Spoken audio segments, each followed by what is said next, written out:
है, हमें उसको वापस लौटाना है।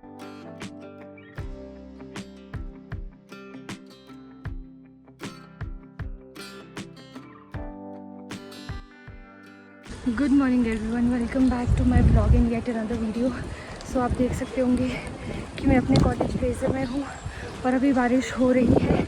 अभी मैं जा रही हूँ गेटी थिएटर क्योंकि मेरा वहाँ पे परफॉर्मेंस है, क्योंकि अभी कल हिंदी दिवस आने वाला है तो उसके उपलक्ष्य पे यहाँ पे परफॉर्मेंस रखा है और वहाँ पे बहुत सारे बच्चे आएंगे कॉलेज के। तो अभी मैं अपनी फ्रेंड्स का वेट कर रही हूँ, ऊपर स्कैंडल पॉइंट जाती हूँ, उनका वेट करती हूँ, फिर देखते हैं आगे क्या बनता है। सो चलिए स्कैंडल पॉइंट चलते हैं। इतनी तेज़ बारिश हो रही है ना, बहुत तेज़ हवा चल रही है। तो मैं आपको अभी मॉर्निंग व्यू दिखाती हूँ मॉल रोड का।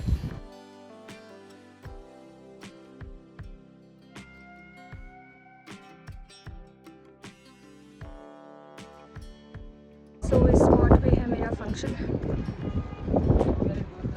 यहाँ से मैंने परे जाना है अभी।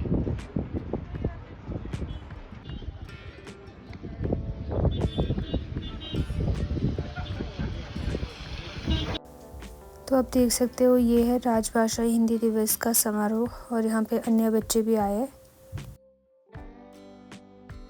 अभी यहाँ पे सब बच्चे एंट्रियाँ करवा रहे हैं और ये बाहर का व्यू है। इसके बाद अब हम अंदर जाएंगे। जैसा कि आप सभी जानते हैं, आज हम हिंदी दिवस के उपलक्ष्य में आयोजित किए जाने वाले राजभाषा हिंदी पखवाड़े को मनाने के लिए यहाँ उपस्थित हुए हैं। सितंबर माह में विभाग द्वारा पूरे प्रदेश भर में हिंदी भाषी गतिविधियों का आयोजन करवाया जाता और एक विशेष सत्र का भी आयोजन करवाया गया, जिसमें बच्चों के साथ हिंदी भाषा को लेकर सीधे सवाल जवाब किए गए और काफ़ी सफल हमारा वो सत्र रहा। आज 4 प्रतियोगिताएं रहेंगी, जिसमें हमारे लगभग अभी तक हमारे पास जो रजिस्ट्रेशंस आई हैं 43 कॉलेजेस प्रतिभागिता कर रहे हैं। संख्या काफ़ी अधिक है। मैं ज़्यादा औपचारिकताओं में न पड़ती हुई हम बहुत शीघ्र ये प्रतियोगिताएं आरंभ करती हूँ। सर्वप्रथम हमारे मध्य इन 4 प्रतियोगिताओं के निर्णायक के रूप में हमारे मध्य विराजमान सर्वप्रथम हमारे विभाग के पूर्व उप निदेशक और सचिव हिमाचल कला संस्कृति और भाषा अकादमी और पूरे प्रदेश के जाने माने साहित्यकार परम आदरणीय सुदर्शन वशिष्ठ जी का बहुत बहुत स्वागत और अभिनंदन करती हूँ। सर का हमारे साथ सो इसके बाद अब हम कॉन्फ्रेंस रूम में आ गए। भाषा एवं संस्कृति विभाग द्वारा आयोजित राजभाषा हिंदी पखवाड़े के अंतर्गत आयोजित की जा रही कविता वाचन प्रतियोगिता में आप सभी का हार्दिक स्वागत। हमारे साथ कवि जुड़ रहे, इसके लिए आपको विशेष तौर से हम तीनों की तरफ से बहुत बहुत बधाई और आपका बहुत बहुत अभिनंदन कि आप हमें आप में वो दिख रहा है जो हमने आगे वालों में देखा। पहले हमने आगे वाले कवि देखे, अब हम बाद वाले को देख रहे। बीच की पीढ़ी के हम लोग हैं, पहले हम इनसे पीछे, ये हमारे आगे वाली पीढ़ी के कवि है, हमें एक पीढ़ी के, तो हमारी बाद वाली पीढ़ी भी तैयार है। ठीक है, तो करें शुरू। तो सबसे पहले मैं आमंत्रित कर रहा हूँ घनश्याम राजकीय महाविद्यालय तीसा। मुझे लगता है सबसे दूरस्थ महाविद्यालय है ये, वहीं हम दूर से शुरू करते हैं। ठीक है। बढ़ा दिया कि देवों का सम्मान हुआ और असुरों का अपमान हुआ। हिंदी के इस पावक युग ने जनगण को भी जगा दिया कि वीरों की गाथाएं भी इसी काल में लिखी गई। पृथ्वीराज खुम्हान रासो हिंदी में ही सिद्ध हुई कि भक्ति काल में भी भक्तों का मान और सम्मान बढ़ा। जब हिंदी को अपनाया तो उनका भी गुणगान हुआ, कि जब हिंदी को अपनाया तब उनका भी गुणगान हुआ। कि गोस्वामी की था, सुंदर था वो जायरू का पानी जो निर्मल और स्वादिष्ट होता था। सुंदर थी वो चिड़िया जिनकी चहचहाहट से पूरा जंगल झूम उठता था। फिर घर आकर हम अपने काम में लग जाते थे। अधेड़ उम्र के आदमी से शादी करवाकर खुद को भी बड़ा समझते थे। पेट में बच्चा और दिखा दिया हैवानियत का मंजर दिखा दिया। जिम्मेदारी की उम्र में जिम्मेदारियां आती हैं, इसलिए ही तो पढ़ाई और नौकरी की जाती है। पर घर से बाहर निकलते ही 100 बातें बनाई जाती है। लोगों को तकलीफ हमसे है, पर निंदा हमारे कपड़ों से की जाती है। देर हो जाती है कभी अंधेरों में तो फंसा दी जाती हूँ घेरों में। अब शरीर पूरा अकड़ चुका है जैसे फंसी हुई हूँ लहरों में। कपड़े सारे नोचे गए, कपड़े सारे नोचे गए, या तेजाब छिड़का गया चेहरों पे। ऐसा नहीं है, लड़ना मैं भी चाहती थी मगर लड़ ना सकी हैवानियत की जज्बातों से। बताना मैं भी चाहती हूँ संसार को। अगर भी क्या पाया है हमने जब भय से जीना पड़ता है आज भी हमें।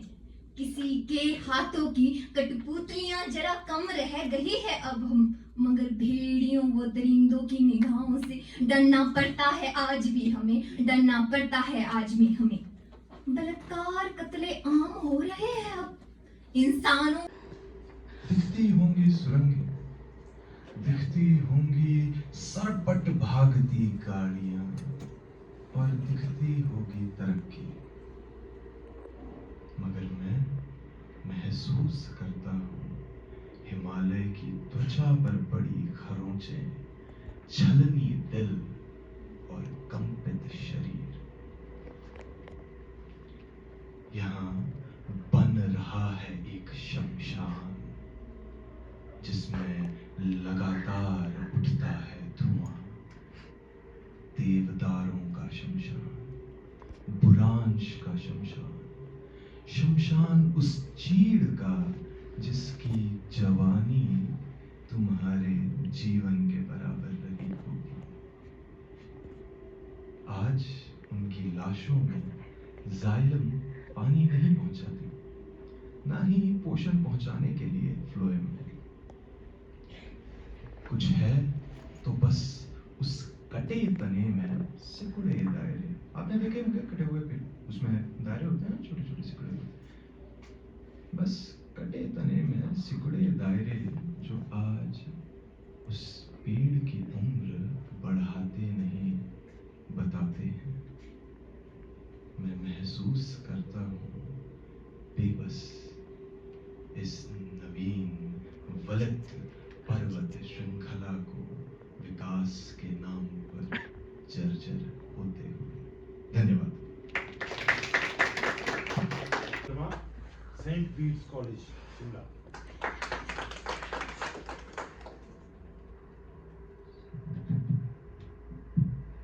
सम्मान जो खोया है इसने हमें उसको वापस लौटाना है। अस्तित्व ना खो दे ये अपना, हिंदी को हमें बचाना है।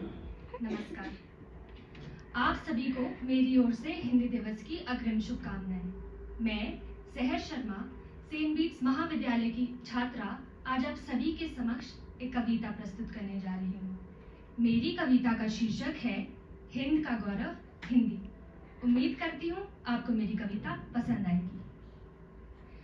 कहते हैं हिंदू शब्द की उत्पत्ति सिंधु नदी से हुई, जब 1000 ईस्वी के आसपास हिंदी को स्वतंत्र सत्ता प्राप्ति हुई। गुरुदेव रविंद्रनाथ टैगोर ने भी बड़े सुंदर रूप में प्रस्तुत किया है। भारतीय भाषाएं नदियां हैं और हिंदी है महानदी। लेकिन फिर भी क्यों अंग्रेजी के बाजार में पिछड़ रही है ये हिंदी? अरे जोड़े जो 28 बेटों को हिंदी तो भारत माता की आशा है, लेकिन फिर भी वो आज तक केवल एक राजभाषा है। यूं तो ममता का पहला गीत है हिंदी, संगीत का पहला सुर, बच्चे का पहला शब्द है हिंदी। संस्कृत से जन्मी है ये हिंदी, हर दिल की धड़कन है ये हिंदी, हिंद की भाषा है हिंदी। है भाव तुम्हारे जीवन का, तुम स्नेह इसी में पाते हो, इसके आंचल की ओर में फिर से बच्चे बन जाते हो। याद है वो लोरी गाने कविता कहानी, गिल्लू सोना हामिद से आज भी है स्मृति समृद्ध हमारी। झुक जाता है मस्तक पीड़ा से उस भारत माता का, जब उसी माँ का बेटा है हिंदी बोलने से कतराता। एक भाषा के रूप में हिंदी है न सिर्फ भारत की पहचान, जोड़े जो संस्कृति और साहित्य को, ऐसी है मेरी हिंदी माँ। ऐसी है मेरी हिंदी में। धन्यवाद। जय हिंद, जय भारत, जय हिंदी। रहती नहीं है और हमें जो इस तरह का जो बाजारू सामग्री हमें मिलती है, हम उससे ही अपना रचना संसार बना बैठते हैं और हम अपने आप को कई बार तथाकथित तौर पर कवि कहलाते हैं। इसलिए मेरा आपसे आग्रह है कि अगर आपने रचना संसार में कहीं भी अपने आप को पाना है तो आप अपनी मौलिकता को बचाए रखें। अच्छे अच्छे कवियों को पढ़ें, लेकिन उनको नकल करने की कोशिश मत करें। और कविता कोश जैसा इंटरनेट पर एक ऐसी सुविधा है जहां आपको आदिकालीन कवियों से लेकर के आज तक के जिनसे आप मिलते बैठते हैं, जिनको आप पढ़ते हैं या जिनको जानते हैं, उन सबको आप वहाँ देख सकते हैं या उनकी कविताओं को पढ़ सकते हैं। पर उन कविताओं को तो जरूर पढ़ें, लेकिन चोरी ना करें। क्योंकि कई बार देखो, हम यहाँ बैठे हुए थे, कई बार हमारे जहन में भी, आपको भी लगता, आप भी महसूस, यहाँ भी हम कई बार हमारा दिमाग में एक चीज इतनी सी तो महसूस जरूर हो रही थी कि कहीं कहीं हमें यहाँ भी लग रहा था कि यहाँ पर मौलिकता पे कई बार आशंका पैदा होती। आपको लगा नहीं लगा, चलो आप अपनी जगह में। हम ये नहीं कह सकते कि पर संदेह तो होता है, क्योंकि हम लोग इसी श्रेणी के बच्चों को पढ़ाते हैं और आपकी जो बौद्धिक क्षमता है, आपकी जो सृजन क्षमता है, कमोबेश कहीं ना कहीं उसका भी आभास हो जाता है। सालों साल बीत गए हैं ये कार्य करते हुए। यहाँ विशिष्ट जी तो ऐसे है जो दशकों बीत गए, चलो सालों में तो हम लोग भी है, विशिष्ट जी से तो दशकों से ये कार्य कर रहे हैं, तो अंदाजा हो जाता है, पता लग जाता है। जब ये जीत हार के लिए रखी गई है तो हम तो 3 ही प्रतिभागियों को चुनेंगे, वो हमारी मजबूरी है। अगर हमारा बस चलता है, यहाँ जो 3 लोग बैठे हैं, अगर हमारा बस चलता तो सभी कवियों को सम्मानित किया जाना चाहिए, पर हमारा बस नहीं चलेगा। हमारी कोशिश रहती है, पिछले 5-7-10 सालों से इसमें जो कोशिश रहती है कि ज्यादा से ज्यादा प्रतिभागियों को पुरस्कार की श्रेणी में लाया जाए, लेकिन ऊपर जो बैठे लोग हैं वो बोलते हैं कि 3 से चौथा हमें स्वीकार्य नहीं है। कोशिश करेंगे कि ज्यादा कवियों को सम्मिलित करें, लेकिन अगर वो 3 से चौथा उन्होंने नहीं माना तो इसलिए हमें दोष ना दीजिएगा। हमारा प्रयास तो है कि ज्यादा से ज्यादा लोगों को पुरस्कृत किया जाए।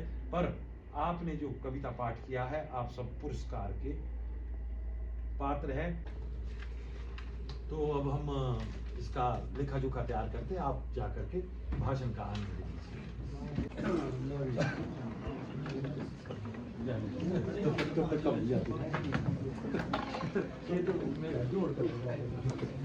तो आज के लिए बस इतना ही। आपने मेरी वीडियो में देख ही लिया होगा। अभी रिजल्ट्स थोड़ी देर में आएंगे, मुझे नहीं पता रिजल्ट क्या रहता है। अभी मैं ऊपर जा रही हूँ, भाषण प्रतियोगिता भी आपको दिखाऊंगी। और thank you everyone for watching my video, and if you like my video do like, subscribe, share and comment down below कि आपको मेरी वीडियो कैसी लगी एंड आपको मेरा भाषण कैसा लगा। तब तक के लिए stay tuned and bye bye.